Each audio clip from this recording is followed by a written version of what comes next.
Welcome to the Better Business, Better Life podcast. Terry DuPont is the founder of DuPont Advisory Group, a group dedicated to providing comprehensive services to successful business owners, medical, and other professionals. Terry has top-of-the-table status in the prestigious International $1 Million Roundtable, placing him among the top 0.1% of all professional financial advisors in the world.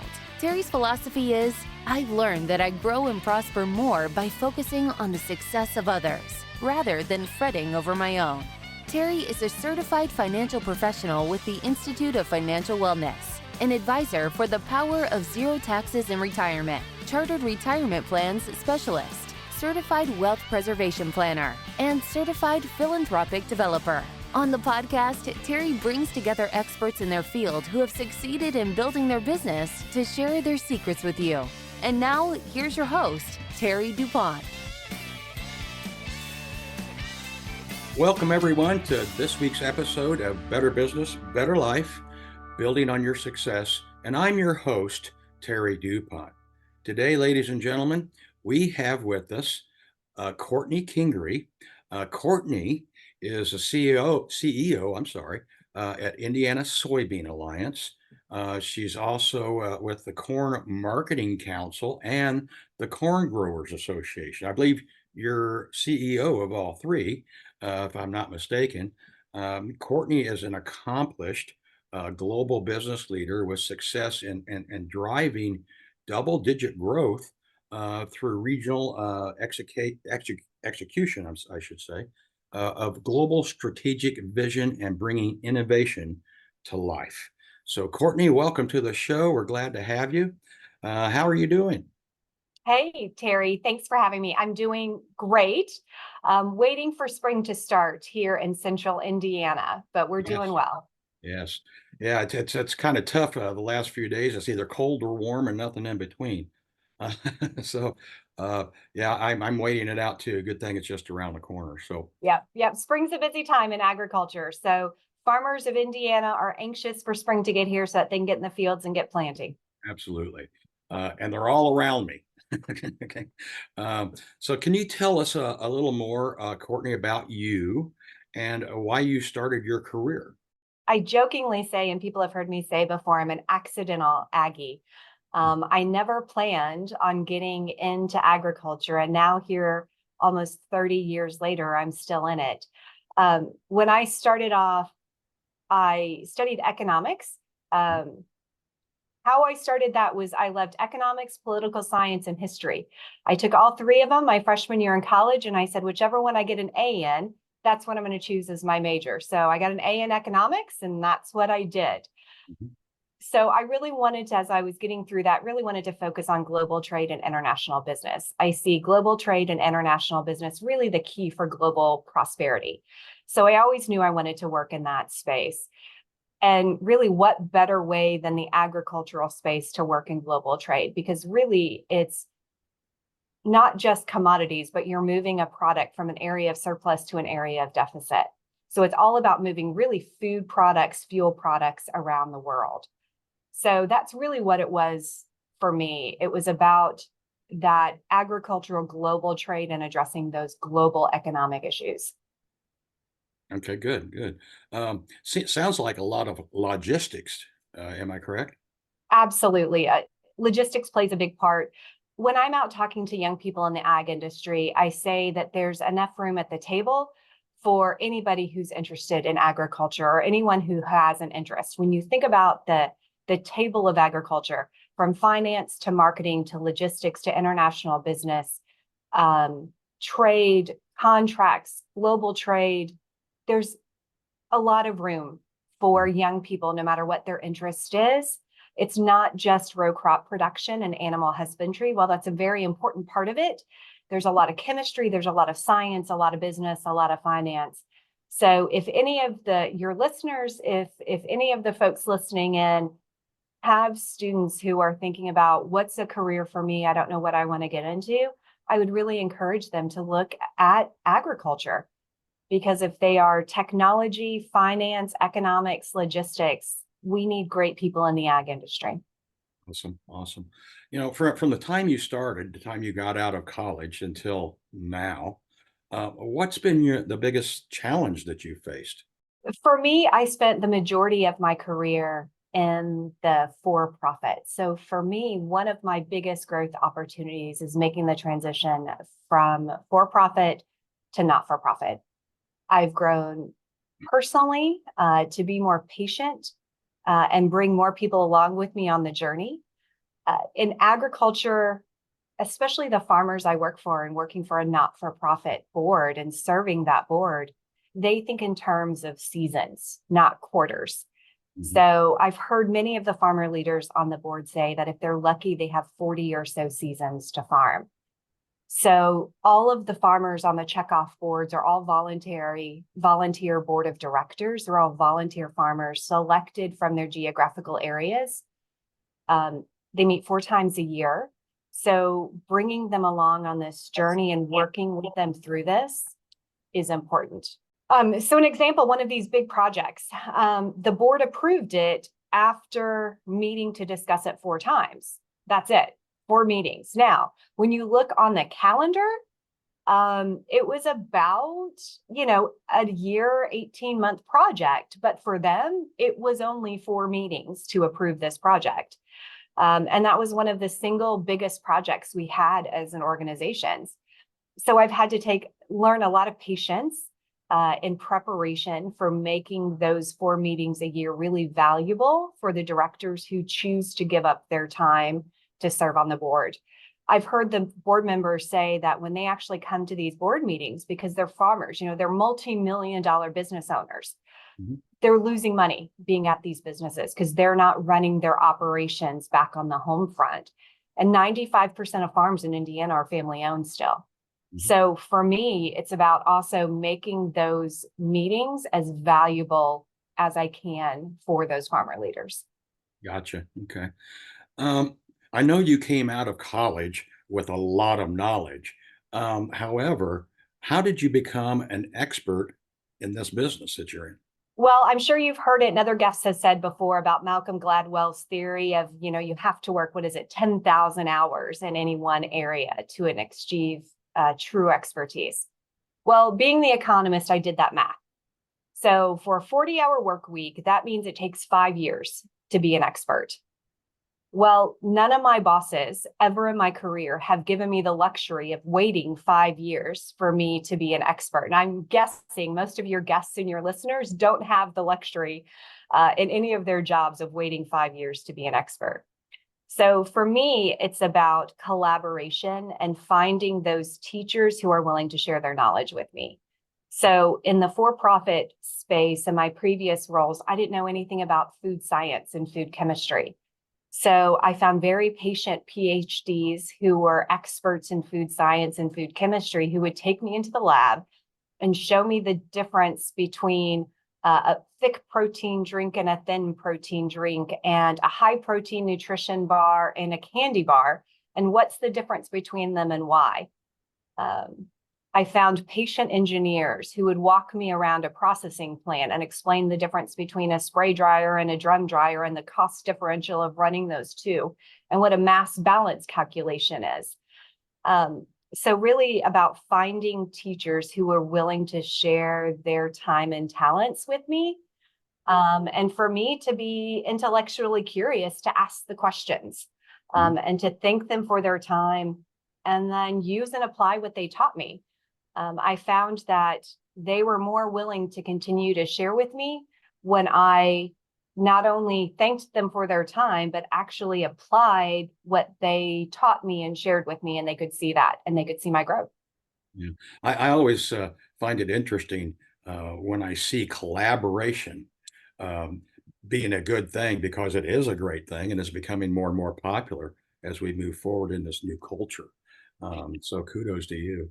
Absolutely. And one of the best compliments I got was one of these engineers when he had got done walking around the factory, we had come back to the office to kind of debrief from the day. And he said to me, "You think like an engineer." And That was a tremendous compliment coming from him. I wasn't just a commercial person. I could think like an engineer. And once he gave me kind of his stamp of approval, not only the relationship, but the entire engineering department, my relationship with the entire engineering department changed. Courtney, creating value in Indiana crops is one of your key focus areas. Yeah. Could you elaborate on specific strategies or initiatives you've undertaken to enhance the value of crops in Indiana? Absolutely. What we do here at the Indiana Soybean Alliance and Indiana Core Marketing Council is exactly what you said. Our focus, we are a not-for-profit specifically targeted towards creating value for the farmers in Indiana. And we do that through the value of the crops. Now, we don't buy or sell any of the crops here in Indiana. We are restricted to doing work in education, promotion, and research. So both boards have adopted a strategic plan that outlines work and initiatives in 4 areas. This first one is market development, which the board calls moving the pile. Indiana is really good at growing corn and soybeans. So it's about finding and working on finding markets for those commodity products. And those are the big volume movers. So think about in Indiana, that's ethanol, biodiesel, biofuels, livestock for meat and feed, and export. So those are the 3 big areas in moving the pile.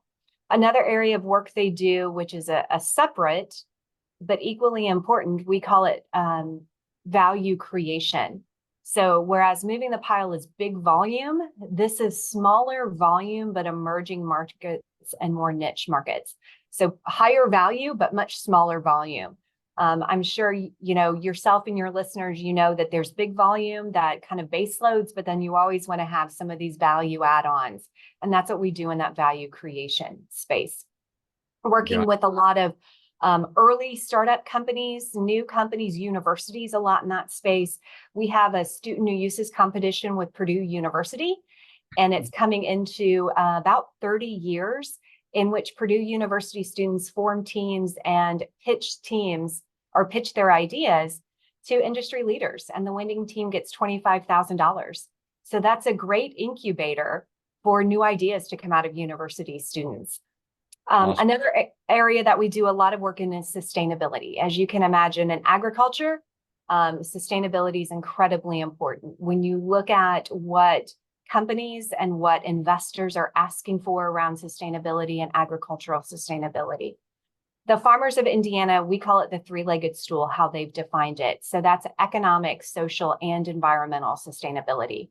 What we hear a lot of times from brand owners or the investment community is, well, farmers just need to do this. Better water management, better soil management, whatever it is, right? Fill in the blank. Well, as we've talked about, farmers are multi-million-dollar business people. They're running multi-million-dollar operations. Just like in the operations of your listeners, they wouldn't do something unless there's an economic benefit. So farmers are absolutely willing to make environmental changes as long as there's an economic payback for that. And then it's also about being good neighbors. Farmers are community members. The farms in Indiana, 95% of them are family owned. So it's about being good neighbors in your community. And then the last one is producer engagement. There's 20,000 corn and soybean farmers here within the state of Indiana. So how can we go back to the communities and work directly with those farmers and bring projects that go back to those farmers? So one of the things is there's a project with Goodyear tires. So coming out of our new uses space, Goodyear tires has tires made out of soybean oil. So we are then offering scholarships for communities to get 4 sets of tires for first responder vehicles. So that's a great full circle moment. So the soybeans from our rural communities get processed into soybean oil that gets turned into tires that comes back to the first responders in our rural communities across Indiana. So it's that holistic approach that when the farmers vote on projects and decide on projects, and priority areas that they want to look at. What are those projects that bring the most holistic approach? So it's a bit of a long-winded answer, but we do lots of stuff, Terry. Yeah, it sounds like you've become very valuable and you're very busy. Yes, absolutely. We're actually going through, we've got our Corn Marketing Council board meetings this week. Couple of weeks, we've got our Soybean Alliance board meetings where the voluntary board of directors are going to be coming together and taking first look at new projects for fiscal year 25. So we're starting the process. They're working a year in advance to always look at what are those next and upcoming projects. Gotcha. Okay. Um, it seems like, establishing social, environmental, and economic sustainability. Thank you for the segue, by the way. Uh, in order to do that, it's a significant goal in your leadership. How do you balance the economic interest of farmers that you just mentioned with the need for sustainable agricultural practices? They're one and the same. They're absolutely one and the same. The farmers don't make necessarily a distinction between them. Cover crops is a great example of that. No-till is a great example of that. So what no-till means is probably most of your listeners are familiar with or have this vision of when we say farming, that they see these big tractors and these big plows going through and tearing up the soil and turning the soil. And some farmers do that. But what we're seeing across Indiana is more and more farmers are doing something called no-till or strip-till. And what that is after they go through and harvest the corn and soybeans from last year, they leave the stubble in the field. And then next year when they go to plant, they can drill those seeds and plant those seeds directly into that stubble.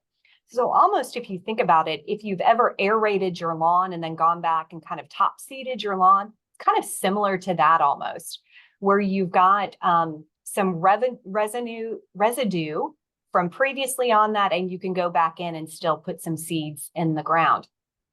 And so what that does is, from an environmental sustainability perspective, that keeps the soil in place. It manages nutrient runoff. It manages sediment runoff during, spring rains. From a farmer's perspective, what it does is that means he or she, they have to go less through the field plowing. So that's less wear and tear on their equipment. That's less fuel. And so just like you're running any business, if you have to do less operational, less handling, less management of it, then that's better profitability for the organization and for the operation. And when you think about sustainable environmental and production practices, that's what the farmers are doing. It's these sustainable practices are also economical and environmental and social. What we get into is when there is regulatory or requirements for pushes for broad application of a sustainability practice. So if there's a practice that comes down that says everybody in a state has to do this one practice, well, soils from the northern part of the state to the southern part of the state are very different. And so it isn't a one size fits all.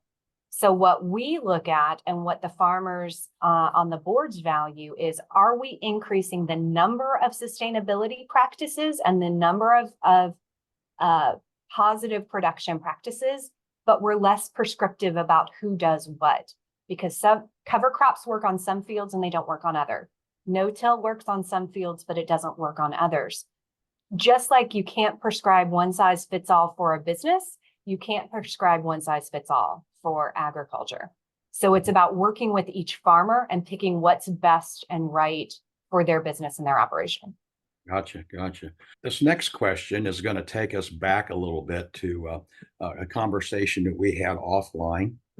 So bear with me on this one. Okay. With your background in marketing for oilseeds and food ingredients at Archer Daniels Midland, which I might say is, headquartered in Decatur, Illinois, where I grew up and you worked for a while. So yeah, we probably passed and didn't know it. So, and anyway, when you were at ADM, how has that experience influenced your approach to promoting and marketing Indiana's corn and soybean crops?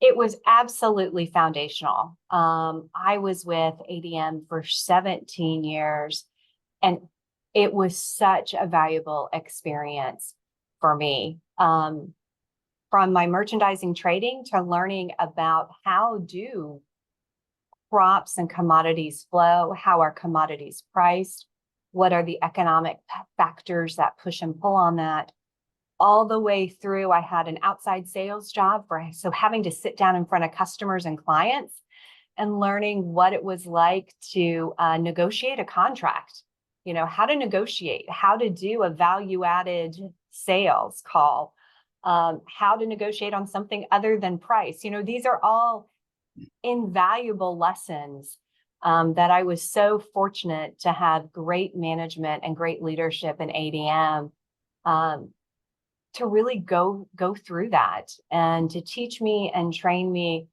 It was just a really great experience with the organization. Yeah, it's a great company. They've done a lot of things worldwide, and it's really unbelievable, some of the things they've been able to do. Because I took some tours of there. I know a lot of people that work there, obviously. So yeah, it's a great company, and I thank you for that. So. Yeah. Courtney, how do you stay informed about the latest trends, technologies, and advancements in the agricultural industry? And how do you incorporate that knowledge into your leadership strategy? First off, I continue that intellectual curiosity that I've always had. So we just came back from a trade show called Commodity Classic, which it was down in Houston recently. And it was at that trade show that we were able to see some of the cutting edge technologies in seed and crop protection, in tractors, these massive tractors, and what's the newest technology. You sit in the cab of these tractors and it almost feels like you're in a cockpit. The technology on the farms and with the farmers, and just that technology that we have in agriculture now. So that's one of it, is just my personal experiences going out to things like Commodity Classic and the trade shows. The other one is I've got a great team. I can't be a subject matter expert in everything. So we talked about the 4 strategic focus areas: market development, sustainability, value creation, and producer engagement. And I have senior staff leaders in each one of those areas, and they are the subject matter experts in those areas. So I absolutely depend on my team and being surrounded by people who know stuff a whole lot more and better than I do, or I'm able to. So they are able to share with me and bring up to me and say, hey, I saw this new thing on XYZ. Also, our board of directors, these are the men and women who represent the 20,000 corn and soybean farmers in Indiana. They're out on the front lines. They're hearing about the new technologies. And so I'll get texts from them. Hey, have you seen this? Did you hear this podcast? Did you see this article? One way or another, or it's a positive article or it's a negative article. So really being open to have that information come to me from a lot of different sources. And then I also see my role as being a bit of a conductor. And so information may come in from our board of directors, and then I'll say, do you mind if I share this with one of my team members? And I'll share it with a team member and say, hey, can you dig into this a little bit more for me, please? And let me know what you think about this. Because again, I'm not the subject matter experts. So working across it, leaning on the experts, being open to having that innovation and that information come in, and asking a lot of questions. It's, I kind of think of it as my privilege as the quote unquote boss, right? To be able to ask a lot of questions. Sure. And my team knows it. And one of the things they've said is, gosh, I always, when you ask a lot of questions, I always want to be sure I have the answers. And I tell them, I don't know, but I'll get back to you, is a completely acceptable answer as well. Absolutely. Right? Absolutely. And then I also say to my team, this is a safe space. If you guys don't know the answer, that's fine. Let's talk about it. Let's unpack it a little bit and then come back to me. Awesome. Awesome. You're a great leader. Um, in the context of the agricultural industry, what do you see as the most significant opportunities and challenges in the coming years, and how do you plan to address them in your role? I think the energy transformation is going to be a really interesting challenge and opportunity in the coming years. There's a lot of focus around sustainable aviation fuel. There have been national, international airlines making green pledges and green promises, and what that's going to look like. You know, ethanol is a renewable fuel made from cornstarch. Renewable diesel, biodiesel, is a renewable fuel that comes from soybean oil. So both of those products have tremendous potential to be able to be used in sustainable aviation fuel. And that's one of the areas we're looking at in the market development, the move the pile area, is what are those enabling technologies to lower the cost and increase the availability of the fuel from those two products. Now, there's a lot of legislative hurdles to get over, approval hurdles, regulatory hurdles to get over for that approval, for those fuel feedstocks to go into those fuels. But I think that's a tremendous opportunity we're seeing. Another opportunity is around exports. We continue to see global demand for crops, for food products. 95% of consumers are outside of the United States. And there's a tremendous opportunity to move products into those markets. And having positive trade relationships and global trade relationships is incredibly important as we look at moving those crops and having market access to those markets. So that's an incredibly important area.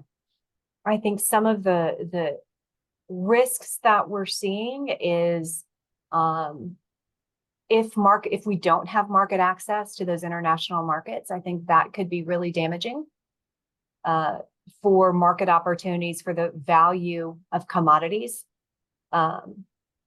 Another area, as I've talked about, when we talk about sustainability, if one size fits all approaches to environmental sustainability get codified or get forced on farmers, I think that's going to be detrimental, because it's not one size fits all when it comes to environmental sustainability practices. And so either regulating or mandating certain sustainability practices would be very detrimental. Yeah. And it's funny you mentioned the soybeans. I'm up here in northern Indiana in a very rural area. Okay, and just down the road there's a soybean plant. Burn the bean, right?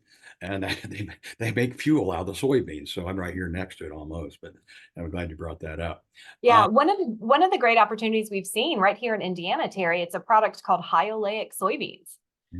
So that is a specialty kind of soybean. It's a value-added soybean that its oil has some really interesting characteristics if you think about food service and extending the fry life, for things like French fries and fried chicken that we love, right?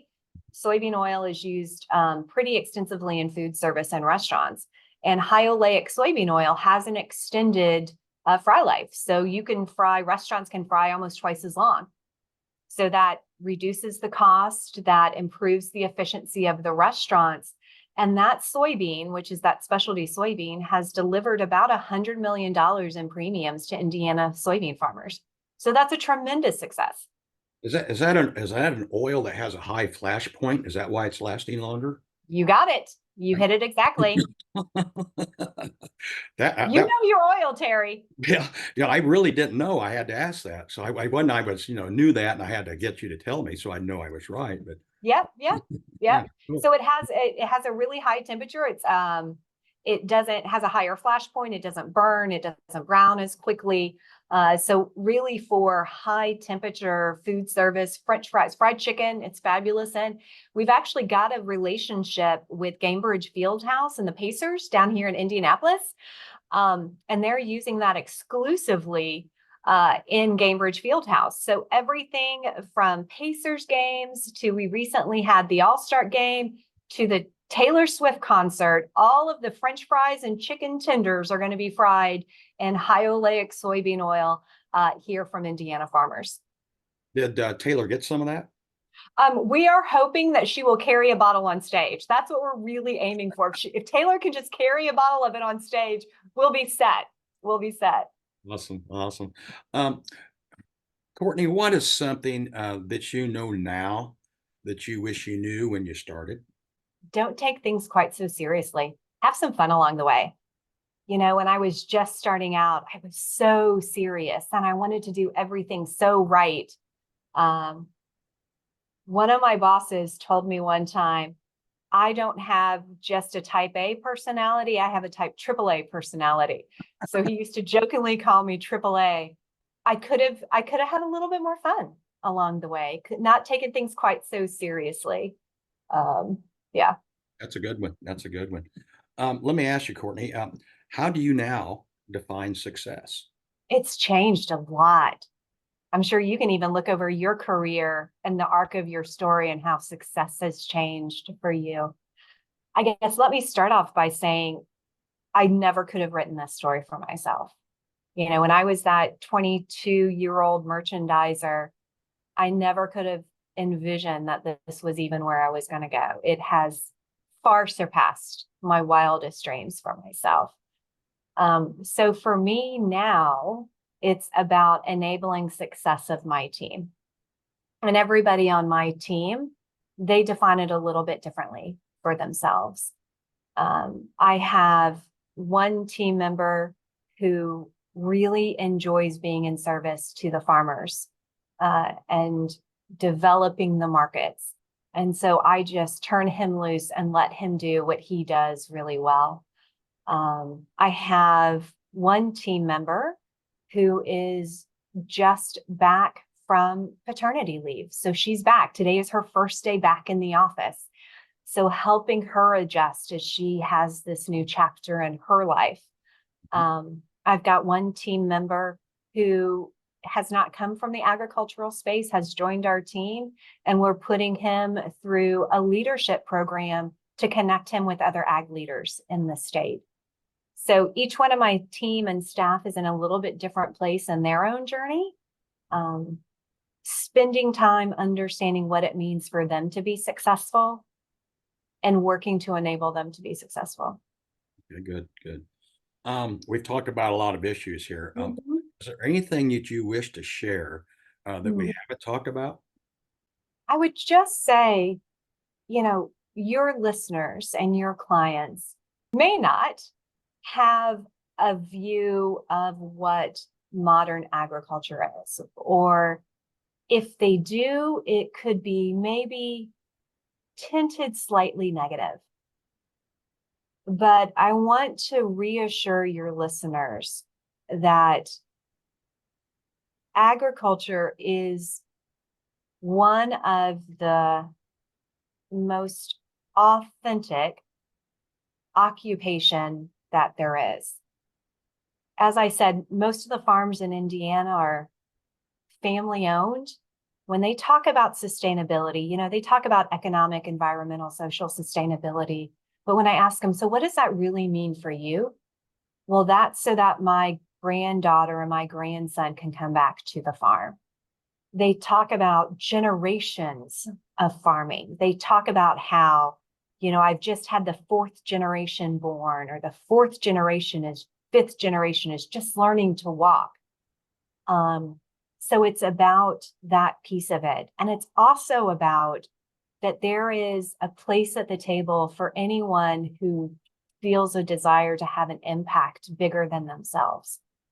So if feeding the world, fueling the world is important, there's a place in agriculture for people like that. If they are finance people, if they are creative, if they are artists, if they are digital, if they are economists like me, or graphic designers, there's a place in agriculture. I love your answer, mainly because I agree with you. Most people don't understand agriculture unless they grew up with it around them like I did for all my, growing up here. So thank you for that answer. With all your success that you've had, what do you see as your biggest challenge personally in your business for you going forward? It's hardest for me to say no to things. I'm sorry? It's hardest for me to say no to things. Yeah. It's that I don't just have a type A personality, I have a type AAA personality. So giving myself the time and space that I also need to unplug and decompress, right? That's incredibly important. Finding time to spend time with my own family. Finding time to spend time to go back to the farm. My family still has a farm.